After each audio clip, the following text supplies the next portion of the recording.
Well, hello and welcome to New Orleans, where I'm meeting with the Swiss American Society, and we've gathered to talk about Swiss politics in this parliamentary election year, and also about what it's like to be a Swiss living in the United States and keeping tabs on what's going on back in the homeland. So I'd love it if everybody could just quickly introduce him or herself. Let's start ladies first, please. I'm Helene Sparacello from Aargau. Been over here for over 50 years now. I'm Andy Hoffman. I'm from Bern, and I've been here for 25 years. Oh, so 50, 25? I've been here for about 7 years. I'm from Gosa St. Gata originally. My name is Manuel. Hi, I'm David Luder. I'm originally from Zurich, or just outside, and I've been in the U.S. since 2005 and New Orleans since 2009. Okay. And I'm sure a lot of good stories about how you came to be here. Hopefully we can talk about that a little bit afterwards. So after, I think I might start with Helene, 50 years in the U.S., do you still vote in Swiss elections? No, No? Okay, why not?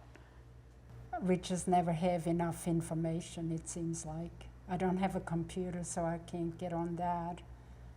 And the Swiss paper does not have a whole lot of stuff in it, seems like. Okay. And after 25 years? I've Andy? never voted. You've never voted? I've never voted, but I really think I will this time. Okay, why this time? Because we're here talking about it, or? Well, maybe. No, I think I always felt I left, and I let you all decide how you want to live and make the decisions. But I think it's a little different now. The world is changing, and especially now with in certain environmental movement, I'm a lot more interested in supporting that. Okay. I haven't so far since I moved here, but I've been thinking about it too, that this might be a good time to get back at it. But I kind of had the same opinion about it for a while, that I don't live there anymore, so why would I decide or help decide for how they live their lives? But on the other hand, my family is still there. I go there. I might one day move back, so I'm still Swiss. So I think I will, and I've always kept up with what's going on in Switzerland. So I think I will, going forward, start participating again. So for this upcoming election, you think, or? That's the idea, yeah. Okay, so a bit of research needed then, huh, into the candidates? Yes. Yeah. And David?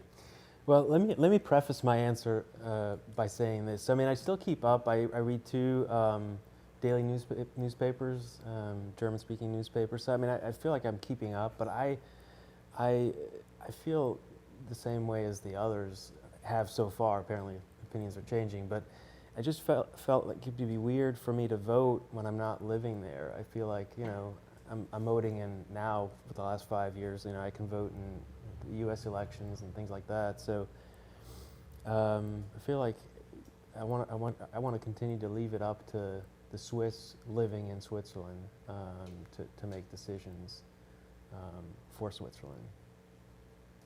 Okay. Well, and another hurdle people talk about is the mail maybe coming too slowly, the paperwork. So what about e-voting? How much would that simplify your decision whether to vote or not? I think personally, it sounds in theory like a very good idea. I think anything that makes it easier for people to participate in democracy is generally a good thing. But from what I've read about it, it seems like it's not a secure, or there is no secure method yet, really, that we can trust enough that there wouldn't be any, wrongdoing in it. So I think as long as it's not really secure, I'm not really for it, even though I like the principal idea behind it. And I guess it would make it easier for people like us, I'm sure. Other thoughts on e-voting and the security of it? Yeah, it would make things a lot easier. Yeah, that's for sure. Much of life is digital these days and Yeah. electronic. I think it would make things easier and I think it's the future. I mean, I don't think there's any going back, you know. As long as it's not the exclusive means of voting, which would exclude a certain portion of the electorate who are not as, you know, IT savvy. I think it would be okay, but I do understand from just reading up on it a little bit, there still remains some, you know, security concerns, but I can't imagine those would be insurmountable to make it work. And so, considering that, the next chance to vote would be then in October for the parliamentary elections, the general election. What do you think about the current Swiss government? Do you think it needs to be more to the left or more to the right? Is the mix as it should be? What would you like to see? I don't know. But when you read about decisions being made or policies back in Switzerland, how do you feel things maybe could be going? Me personally, I think after the last election being a little bit of a right turn, it will probably go more towards the middle, I'm thinking. The Green Party, is my prediction, will probably get a little stronger again. So I'm thinking it's going to be a less right-wing this time than it was last time. But I think that's one of the big strengths of Swiss politics, is that you have everybody participating, and you don't have to, or it's not one party that's at 51% rules everybody else. I think that's the big thing here. So me personally, I think we have actually a pretty good mix when you compare it with other countries where actually everybody has a say-so. And I don't, just like it usually is, it probably won't change a whole lot this time, to be honest, but I think that's a good thing. There's no need for radical change. Andy, you were mentioning the environmental issues. Do you? Yeah, I think there might actually be some radical change.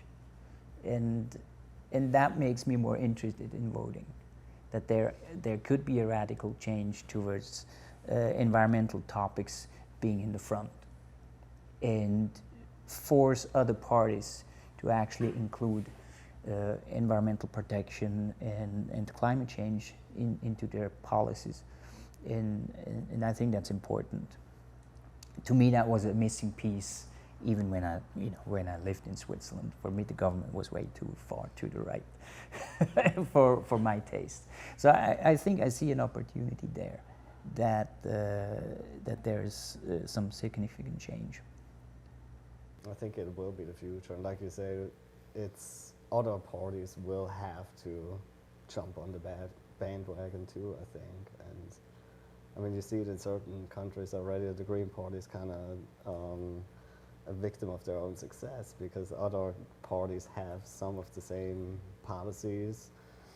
But I think that will be the future, and yeah, I think so too. That it'll definitely be something that people think about more and will be more important. And to me, that's the difference in regards to voting. It's a global issue. Environmental policies are a global problem. So I actually feel, yes, I should vote and be part of that decision-making process.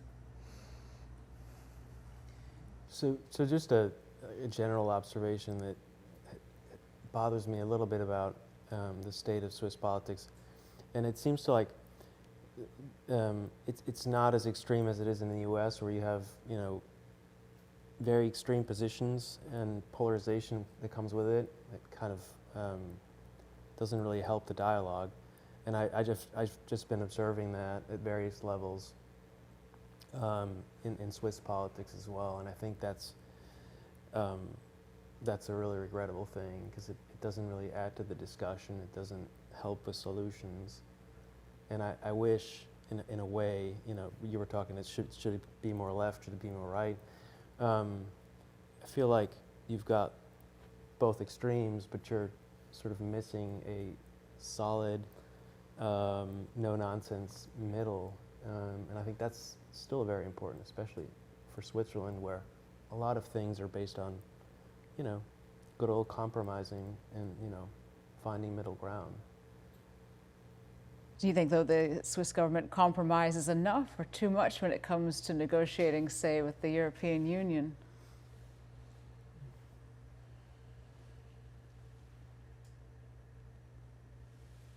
I mean, me personally, I'm thinking sometimes you're just kind of forced to it, unfortunately. I mean, with the EU surrounding us completely, I mean, there's just only some, I mean, we have to work with them whether we want it or not. But I guess right now they have kind of their own issues and they're not really like a united front. But like you said, compromise, I guess, as boring as it sounds, that's like the big strength of Swiss politics, and I guess it's part of the Swiss mentality. We're trying to make everybody, you know, part of the process, and that's how our foreign politics have worked, I guess, fairly well too. But that strong right-wing ideas that we were getting more through the SVP primarily, I guess, has gotten us in some pretty, you know, difficult situations, I guess, where, you know, you might have a public vote that our government is forced to enforce, but this might go completely against interests of our neighbors or other partners that we have in the world. So, I mean, I gotta say they have a really hard job sometimes, and I think overall, with the cards that have been dealt, they're doing pretty well, is my opinion. Any other thoughts on that? I mean, you could argue that, yeah, the Swiss, they do have to vote a lot. This is the ordinary people on all sorts of topics. Is it too much, do you think, for, it's one thing, your special cases living abroad, but for the people who are at home to be getting these ballot papers and referendum questions so regularly? Can the people be trusted? So your question is if it's too much for the people in Switzerland? Yes, yeah. No, I don't, well, I hope not. That's one part that I would say, living here, I would appreciate it, to be asked a little more about certain details and have more citizen participation. I think there's not enough citizen participation here. So, you know, I think that's a great thing to have the right to participate in the decision-making process of even, you know, which streets should be paved and which streets should not be paved, right? I mean, I would appreciate to have a little bit of say here in this town about street paving and things like that. Yeah. And other things too. Can you give us some other examples of where you sort of thought to yourself, this would have been discussed among the people back home? I think it goes into the direction of the citizen participation, that the community can be more involved in detailed decisions, and that's a good thing. Be it where the public money is spent, all the way to drainage problems and you know, environmental problems and yes, street paving. And if you drive around a little more in New Orleans, you will understand. You will understand what I'm talking about. I mean, I do think direct participation, direct democracy in many ways. And I mean, you're free to participate or not participate. So those who don't, I mean, it is what it is. But I think it fosters a sense of ownership in a way, and community. That, and again, I'm not saying this in a judgmental way, but just comparing it to the U.S., I think there is a significant difference in how people feel about government in general. I think it's more here. It comes across as more they versus us, or they and them, and here it's more.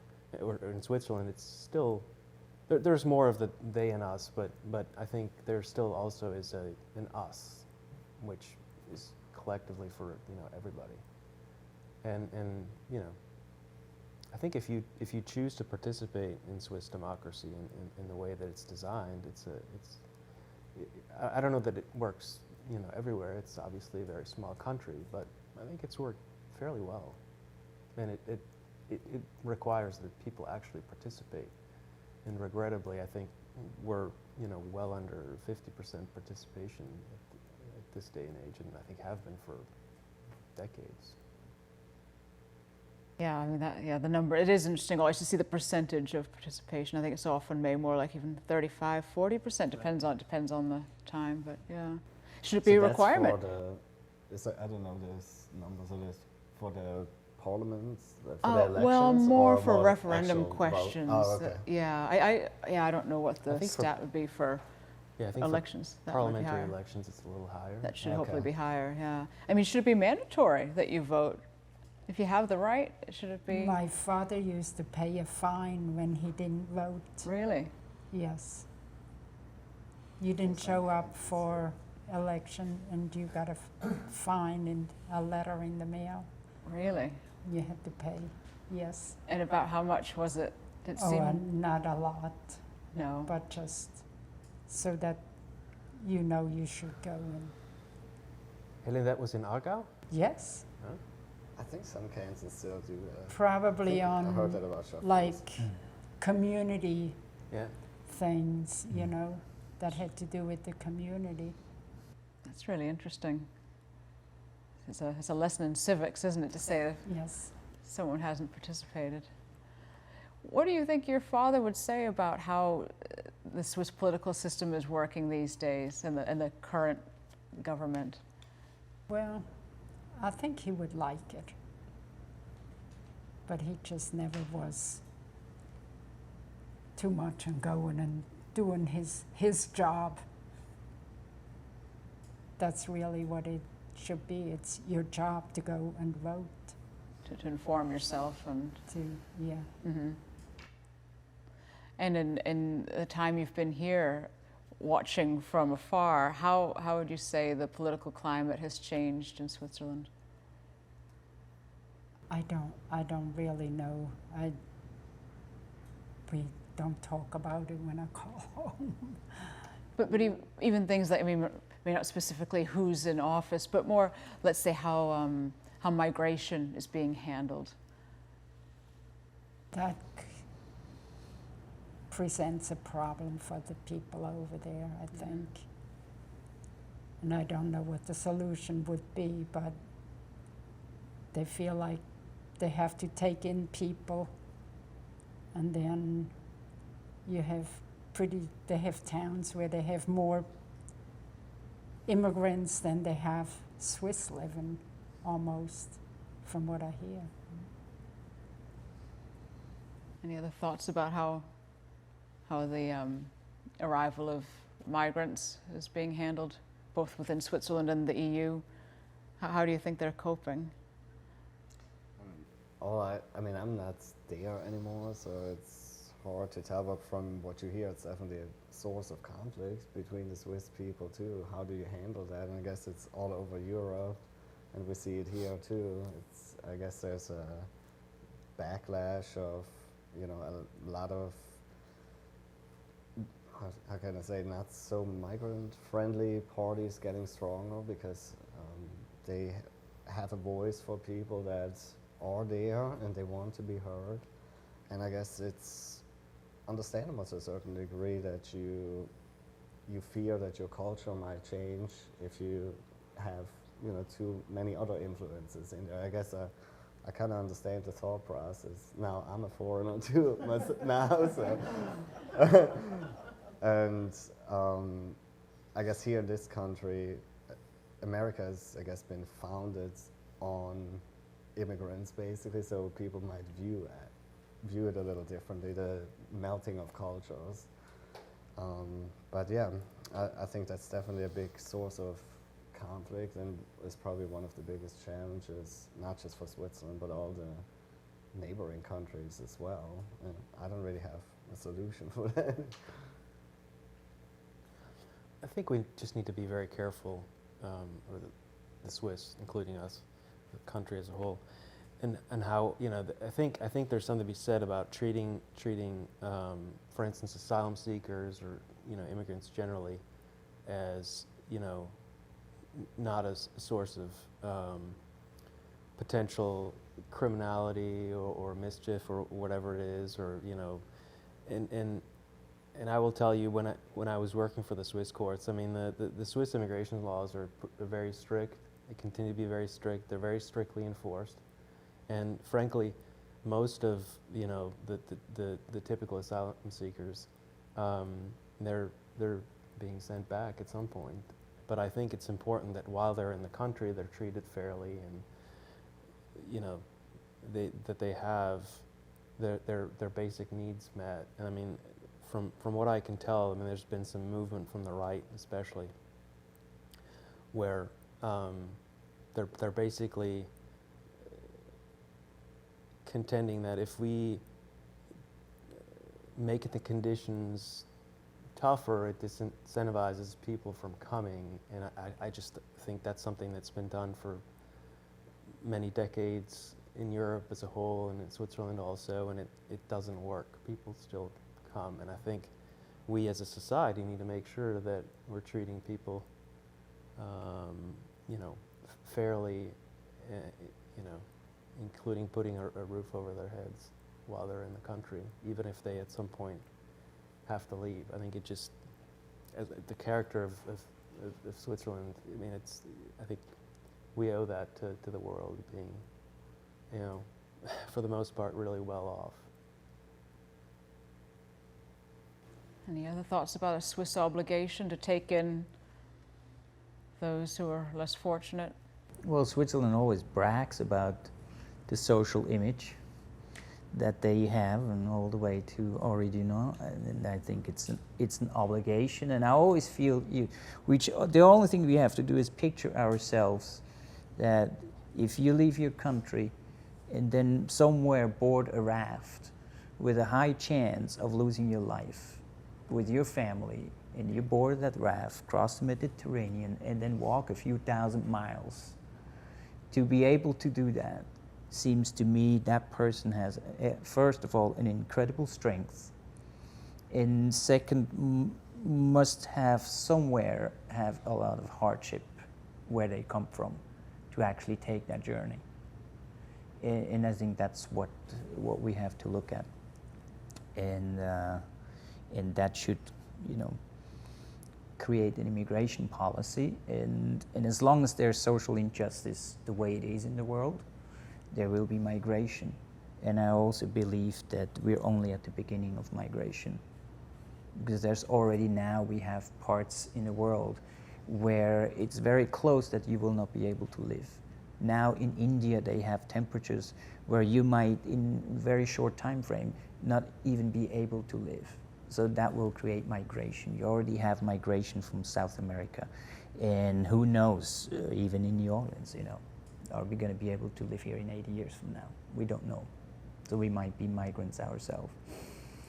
And on this point, just very briefly, I mean, I think, you know, immigration brings a lot of good. I mean, if you take the case of the U.S., for instance, Mr. Chevrolet was Swiss.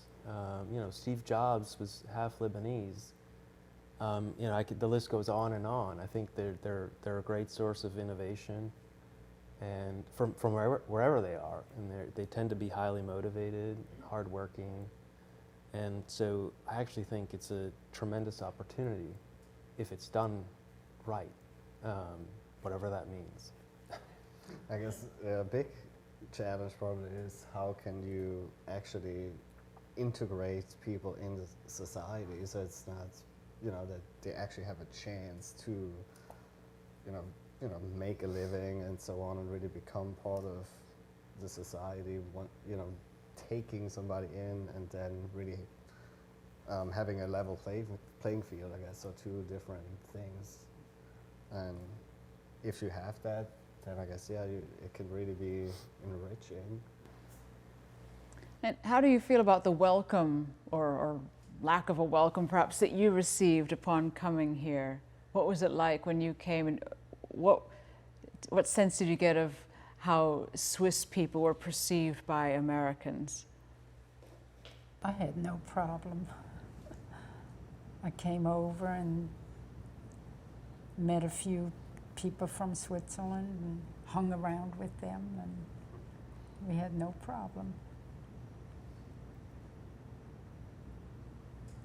I never had any problems either. It seems like, I mean, people here are very welcoming, and I guess Switzerland has a really good image from what it sounds like. I think what I've encountered is it's a kind of a service level knowledge, most people that you meet, but the associations are all positive. So, I mean, I feel like I've never had any disadvantages, like professionally or anything, because I'm not from here originally. And yeah, I mean, so my experience personally has been really positive. So no problems with any kind of a qualification being recognized when you were looking for a job, or?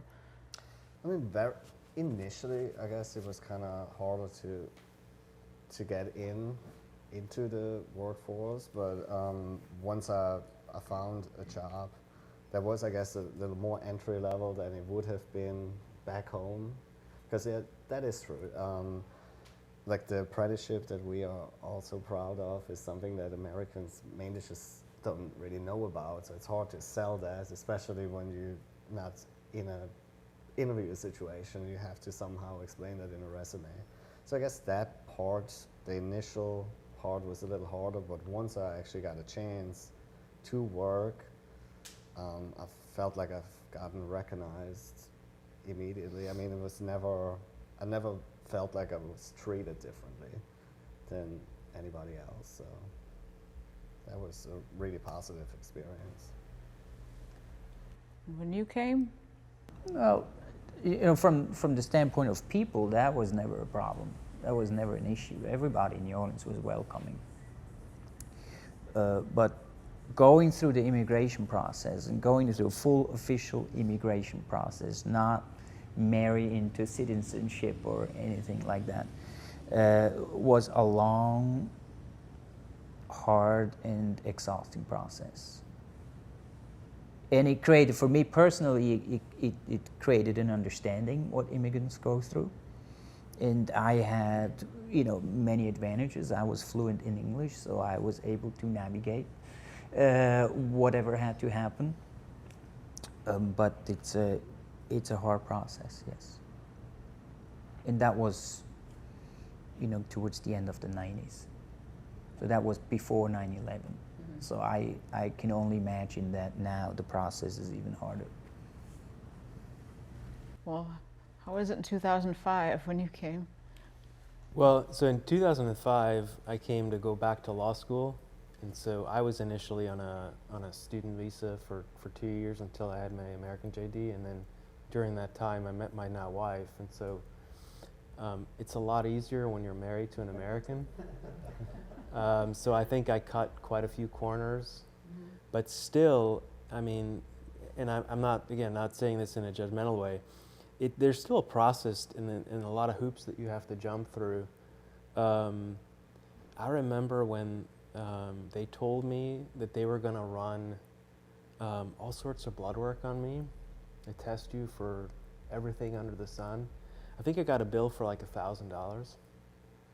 And I was thinking, well, okay, I mean, I'm being tested for all these exotic diseases, that, you know, but anyway, and at the end of the day, you know, it felt at times a little surreal, but I think it also gives you kind of an appreciation for those who are not, you know, don't have the easy route. I mean, I felt like, you know, I had a good job at the time in a corporate law firm in New York, and my wife was supportive, and you know, and money and being able to speak the language alone makes it just so much easier than those who basically come with very little. But to Andy's point, I've also found the New Orleans community especially to be incredibly welcoming and open and supportive, and actually very interested in, you know, other cultures and backgrounds, and, you know, why the question, like, why are you here? Why did you choose New Orleans? And then, you know, you can tell they're kind of flattered that you chose to, or from my case, that, you know, chose to live here.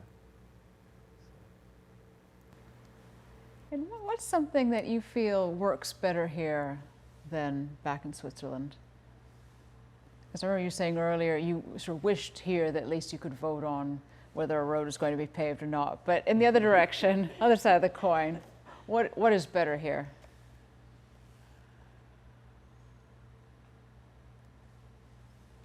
Lots of freedom. Lots of freedom for creativity. I mean, I'd say you can pretty much do whatever you want. If you're within the law, right? I mean, let's say that. But there's lots of opportunities, and I think a lot of things that I do in my, you know, professional life, but also in my personal life, would probably be a lot harder in Switzerland than over here. I have to second that. Yes. I mean, I think that is a real, I mean, it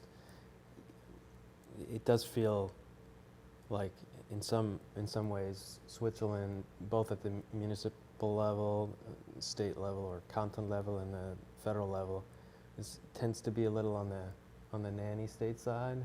And I feel like there's certain things that, you know, every citizen should have the responsibility to choose, and, you know, and I feel like the U.S. as a whole, again, we're talking in generalities, it's sometimes hard, I think does a you know, a better job of that.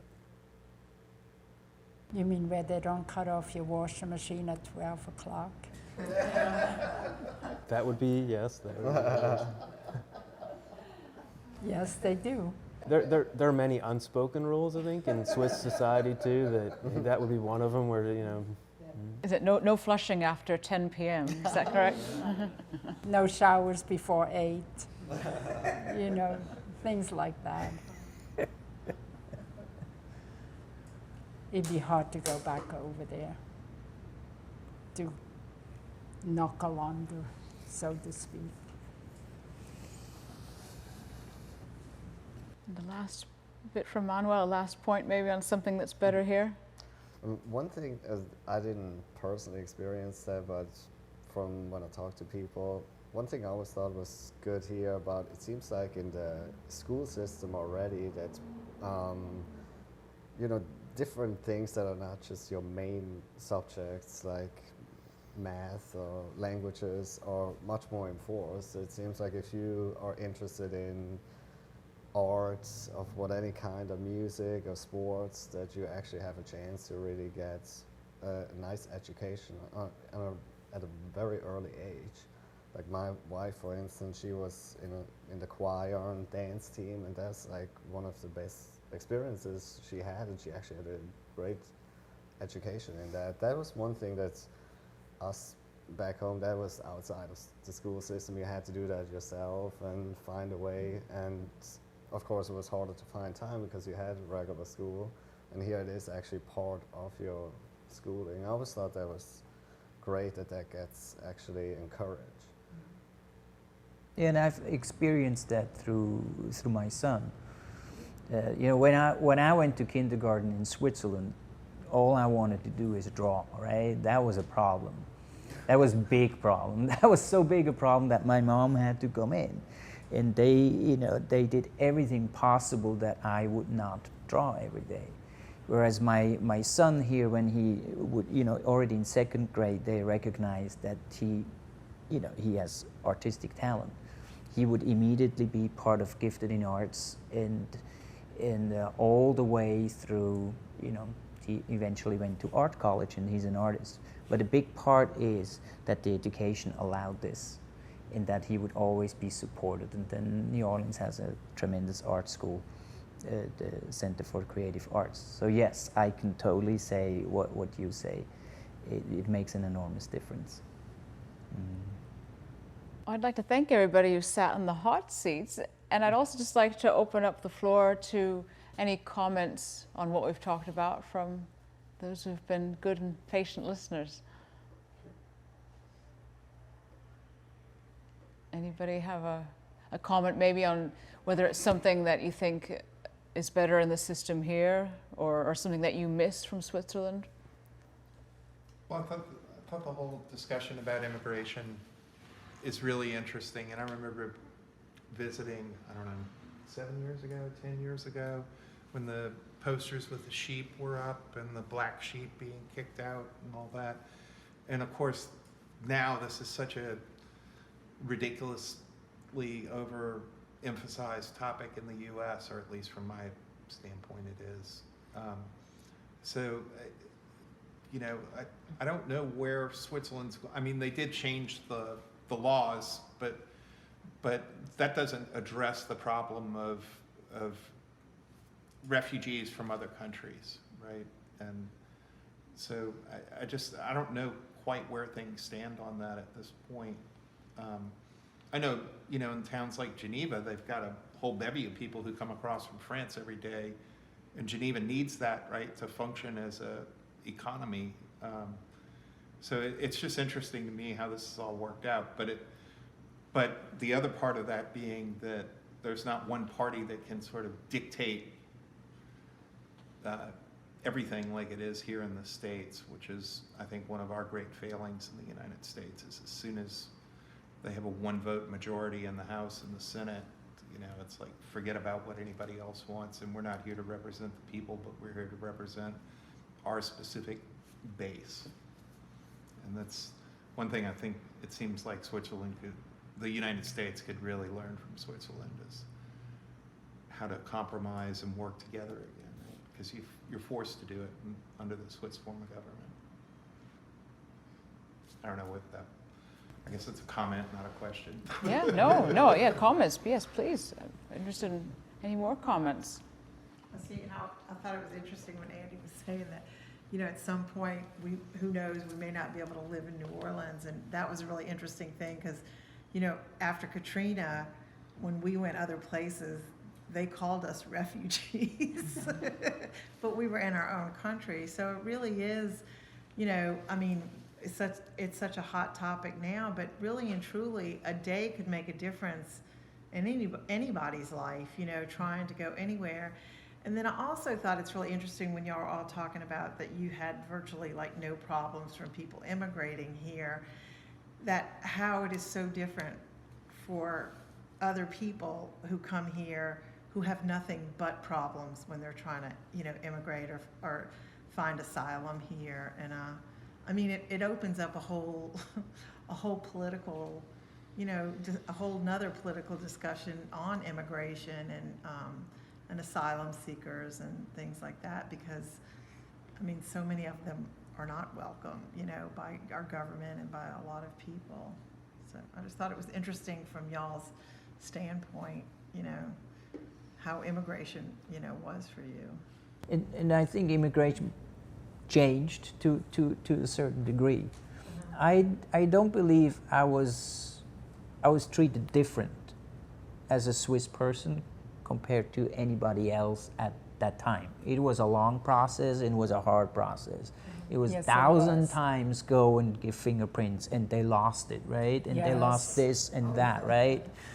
And you know, I would sit there, and then they put me into Swaziland because they couldn't get it right, and so forth. So there's all these complications were there, but I think now there's a total different level on top of that. On top of that, Worse. I mean, yeah, and I think I would feel, you know, the whole immigration issue was a lot less a political issue in the 90s than it is now, you know, and especially now we're facing it, that immigration is so questioned by people who all immigrated. But I can't know for sure, but I have a feeling that it was probably much easier for somebody like me being from Switzerland, at least at my time, to go through the process than it might be for people from other countries. Yeah, if you were crossing the border in Laredo or. They know they get I mean, good I workers feel when like they get there's- the Swiss. Not everybody's treated the same way, Or well, coming from most Iran likely. or Yeah. Afghanistan or. I mean, to that point, I think my experience has really been wherever I was in the U.S., whether in school or in New York or here in Chicago, that, I mean, Swissness still stands for, you know, quality and Being on your job on time. punctuality. You know, it stands for good things, and it doesn't really. I mean, for me, it was in the legal profession, but I think that translates into all other areas, and it's sort of really kind of a brand that people recognize, even if they don't have much or any understanding, couldn't point Switzerland out on a map or anything, but it's that one thing that, you know, sort of that they know about Switzerland. That's, I Trains think run that's, on time, people sweep their sidewalks in the morning. yeah, there you go. Yeah, it's true. And they get together in clubs like this, right? And yeah, we were saying either if not the oldest, certainly one of the oldest. Our historian in the group said, yeah, we know it could be the oldest. That's what I've gone with in the headline, but we'll see if there's any kind of an argument online, and any other club would like to contest that. I'm sure they will. I think I better check the comments after this. Thanks again, everybody, for joining, and yeah, I hope we can chat more afterwards.